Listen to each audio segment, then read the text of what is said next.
Listen to the Injury Report daily on TribLIVE Radio, brought to you by Goodrich Geist, investing in the community with roots in Pittsburgh. The Steelers Roundtable on TribLIVE Radio is brought to you by Goodrich Geist, personal injury attorneys, regular guys protecting your rights. Can't get up for this kind of game. Lord have mercy. TribLIVE Radio presents the Steelers Roundtable with Trib Steelers writers Mark Caballi, Ralph Paulk, and Chris Adamski. This is what you live for right here. Moments like this. Let's go. Rubber meets the road. Let's go do the damn job. We talk Steelers 365 days a year. The best Steelers coverage is on TribLIVE Radio. The Steelers Roundtable starts now. Good morning. It's a beautiful Monday morning. If you are a Ravens fan, of course. But it's also a beautiful morning. It's not snowing here in Pittsburgh. But it has been a rocky 24 hours for the Steelers. As I've had a chance to, well, not 24 hours, to digest what happened in Baltimore yesterday. I'm Ralph Paulk, of course, joined by Chris Adamski. We'll be joined later. Everyone knows who you are. By Mark Caballi, who's over at the Steelers facility talking to whatever players they may make available, and I doubt it'll be very many this morning. But he'll be strolling here shortly. And before we talk about anything else about the playoff scenarios, Chris, and everything that's involved, just on the horn, talking with Ken Laird as he closed out the Caballi show, which he wasn't here, talking about the fact that the Ravens seem to understand what this rivalry meant to them, how important it was to have 5 wins and 2 of them over the Steelers this season. That pretty much made their season. They've got to feel very good about themselves, this Monday morning. But the Steelers, on the other hand, with an opportunity to seal the deal to get into the playoffs yesterday, still have an opportunity. But that was a very disappointing, at least if you look at it from, it wasn't a very inspiring performance by the Steelers yesterday.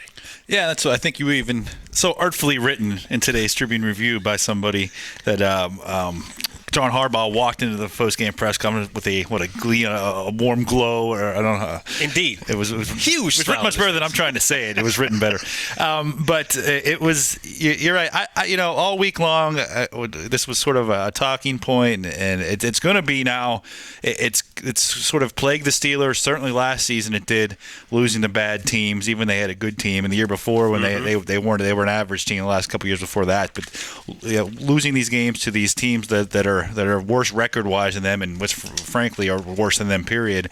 But going into it, I didn't think, whether it's the rivalry or not, I mean, the whole getting up for the game and all that, the emotion, the Steelers are playing for a playoff berth, so I didn't know if that was going to be a factor at all. They shouldn't be fired up for it.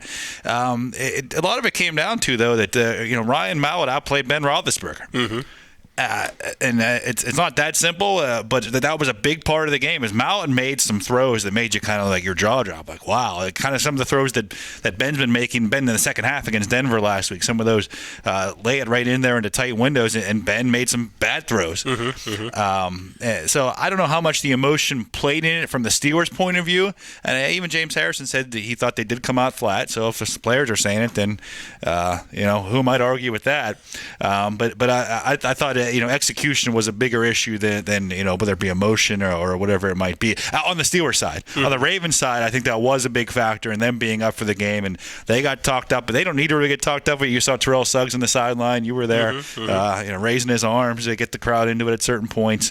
I think John Harbaugh definitely played it up to his team, even though a lot of the younger guys, and the guys they've had so many guys join the team this year now with the injuries and the younger players and everything that might not know the Steelers-Ravens rivalry, but if they didn't head into the week, they knew it by the end of the week, and it showed yesterday on the field. And the other thing, too, is that you can look at this many different ways. And before I continue, just a reminder that your Steelers Roundtable on TribLIVE Radio, brought to you by Goodrich Geist, pursuing justice for real people, online at goodrichandgeist.com. That's it. And I'm sure that I'm wondering if someone may need some legal help eventually about a wrongful dismissal suit.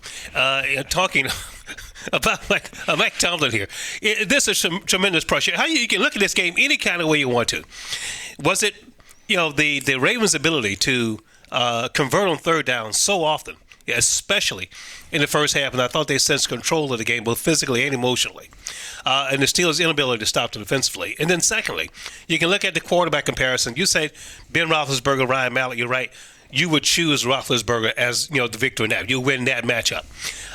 Instead, the Ravens did to Roethlisberger, with the exception of that 6-touchdown game he had last year, what they usually do to Roethlisberger. They make every game tough for him. He has a difficult time trying to figure out that defense because in many ways they disguise their coverages. And you and I talked about this yesterday too, is that it went unwritten, it probably went unsaid, about the fact that this Baltimore secondary, despite all the problems it's had, and maybe because young players were given opportunities to play, is that secondary has been the best secondary over the last month and a half in the NFL.